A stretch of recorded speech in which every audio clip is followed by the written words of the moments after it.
जिंदगी में अकेलेपन से कभी घबराइएगा मत, क्योंकि शिखर, सिंहासन और शमशान में व्यक्ति अकेला ही होता है।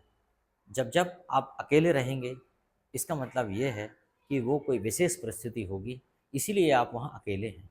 सिंहासन पर दो नहीं बैठ सकते, शिखर पर दो नहीं बैठ सकते और शमशान में भी दो नहीं हो सकते। इन वीडियोस को आप नंबर से ट्रेस करिएगा। जो भी आप वीडियो देखते हैं, वीडियोस में नंबर डले हैं, नंबर से ट्रेस करिएगा कि आपने कौन सा वीडियो देखा है। इसके पहले के जो वीडियो हैं वो काफ़ी इजी वे में हमने आगे बढ़ाते गए हैं। हम लोग की बेसिक से हम थोड़ा एडवांस की तरफ बढ़ते गए हैं। इसके बाद कुछ नई चीज़ सीखेंगे। पहले हम इसके अंदर जो सेंटेंसेस हैं, वोकैबलरी है, उसको समझ लेते हैं। जनरली स्टूडेंट की शिकायत होती है कि उनको इंग्लिश समझना आता है, 90% तक वो इंग्लिश समझते हैं, पर जब जवाब देने की बात आती है तो वो रिप्लाई नहीं कर पाते। इसका कारण क्या है कि उनके उनके अंदर कॉन्फिडेंस नहीं है। और कॉन्फिडेंस क्यों नहीं है? क्योंकि कॉन्फिडेंस नॉलेज से आता है।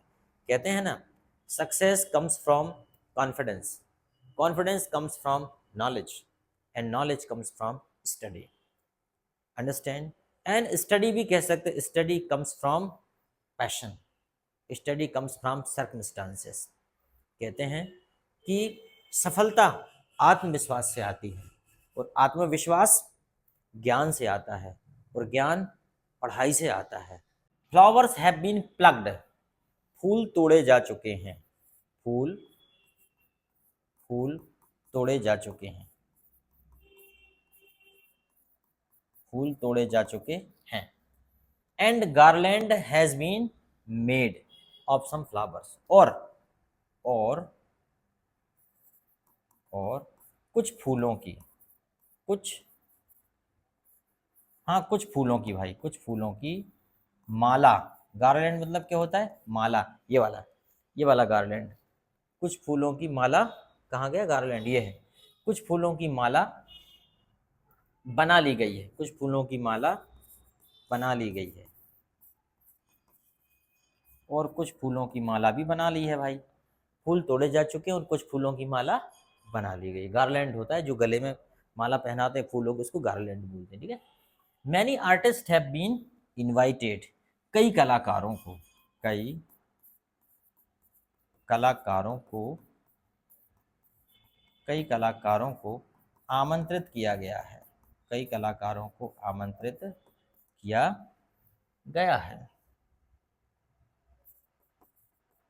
कई कलाकारों को आमंत्रित किया गया है।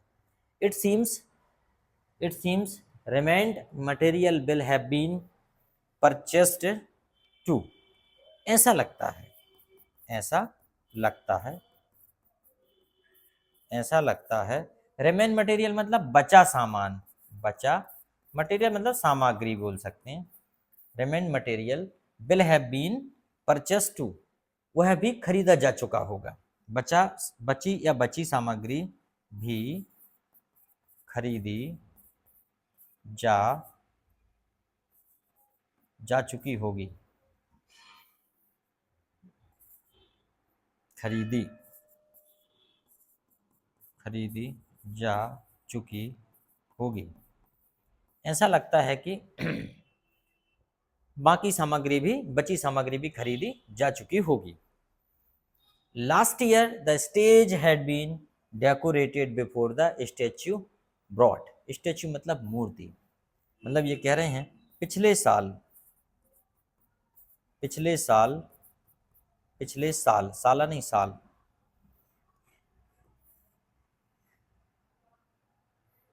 पिछले साल मूर्ति खरीदने से पहले, खरीदने से पहले मंच, ये क्या कह रहे हैं? स्टेज मतलब होता है मंच, हैड बीन डेकोरेटेड, मंच सजाया जा चुका था, मंच सजाया जा चुका था। मतलब पिछले साल क्या था? मूर्ति नहीं खरीदी थी, उसके पहले मंच सजा लिया गया था। Before the statue brought, brought मतलब लाए नहीं थे, लाना। ब्रॉट मतलब होता है लाना। मतलब यह है कि पिछले साल मूर्ति लाने से पहले, तो खरीदने की जगह अपन क्या कर लें? लाने से पहले, मूर्ति लाने से पहले। आपने देखा होगा कि जब हम लोग नवदुर्गा में स्थापना करते हैं देवी जी की, तो पहले हम मंच बना लेते हैं, बाद में मूर्ति लेके आते हैं। तो उसी की बात हो रही है दिस ईयर, इस साल, इस वर्ष, इस वर्ष स्टैचू हैड बीन ब्रॉट, मूर्ति लाई जा चुकी है। देखो ये ऐसी स्टोरीज क्यों हैं, ताकि आप पैसे बाइस को समझें। मूर्ति लाई जा चुकी है, इस साल मूर्ति लाई जा चुकी है। बट स्टेज हैजंट बीन, परंतु, परंतु मंच हैजंट बीन, मंच नहीं बना है, मंच नहीं बना है। हैजंट बीन मेड सो फार, अब तक मंच नहीं बना है अब तक। मतलब इस बार मूर्ति तो ले आए हैं लेकिन मंच अभी तक नहीं बना है। सो फार मतलब अब तक। Why has this loud speaker been brought, यह है लाउड स्पीकर, यह है लाउड स्पीकर को क्या बोलते हैं, ध्वनि विस्तारक। यह ध्वनि विस्तारक क्यों लाया गया है, यह ध्वनि विस्तारक क्यों लाया गया है। Why has this loud speaker been brought, यह ध्वनि विस्तारक क्यों लाया गया है। Loud speaker should be used less than enough, मतलब ध्वनि विस्तारक, ध्वनि विस्तारक का उपयोग, का उपयोग लेस देन इनफ मतलब कम से कम, कम से कम होना चाहिए, होना चाहिए। ध्वनि विस्तारक का उपयोग कैसे होना चाहिए, कम से कम होना चाहिए। अदरवाइज, अन्यथा, अन्यथा the total virtue of your devotion goes to the company which makes loud speaker. कितनी अच्छी बात लिखी।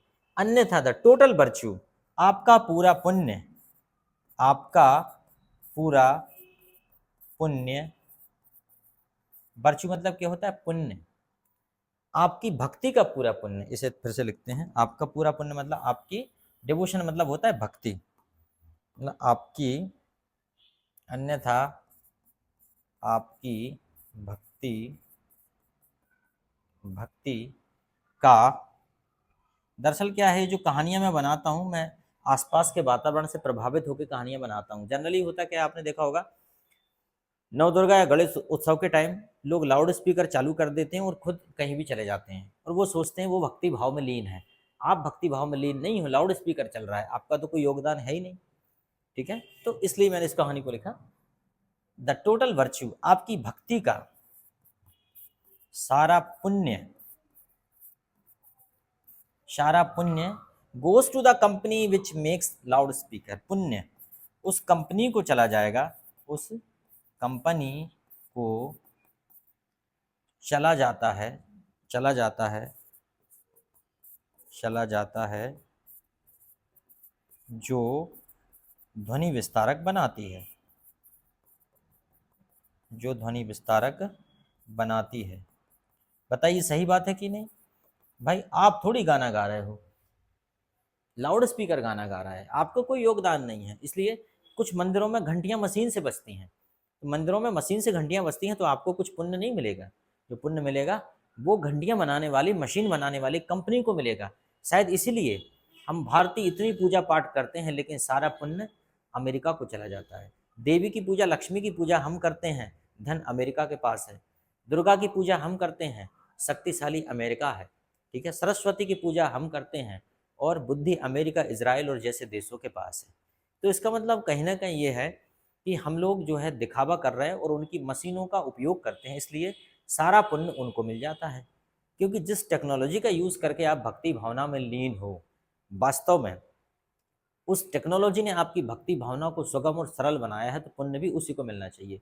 कैसे, जैसे कि भले ही बकरा कोई काटे लेकिन उसका जो पाप है वो खाने वाले को लगता है, क्योंकि खाने वाले के कारण ही बकरा काटा जा रहा है। बकरा फेंकने के लिए नहीं काटा जा रहा, मुर्गा फेंकने के लिए नहीं काटा जा रहा। सेम थिंग, जो कंपनी, जिस कंपनी जिस इंस्ट्रूमेंट पर गाने चलेंगे, जिस भक्ति भावना होगी तो उसको पुण्य मिलेगा। ये खैर मेरे विचार हैं, मान लो एज ए एंटरटेनमेंट लीजिए। ठीक है, नॉट टू यू मतलब यह है विस्तारक बनाती है, आपको नहीं, उनके पास चला जा, बनाती हैं, आपके पास नहीं। Therefore lord Krishna shed, इसीलिए श्री कृष्ण ने कहा है, श्री कृष्ण, इसीलिए श्री कृष्ण ने कहा है, क्या कहा है, इन भागवत गीता, भागवत गीता में, भागवत गीता में श्री कृष्ण भगवान ने भागवत गीता में कहा है कि वर्क इज वर्शिप, कर्म ही पूजा है, कर्म ही पूजा है, कर्म ही पूजा है। So your study is not less than any penance, अतः, पेनेंस मतलब होता है तपस्या, यह लिखा होगा, हाँ, अतः, अतः आपकी पढ़ाई,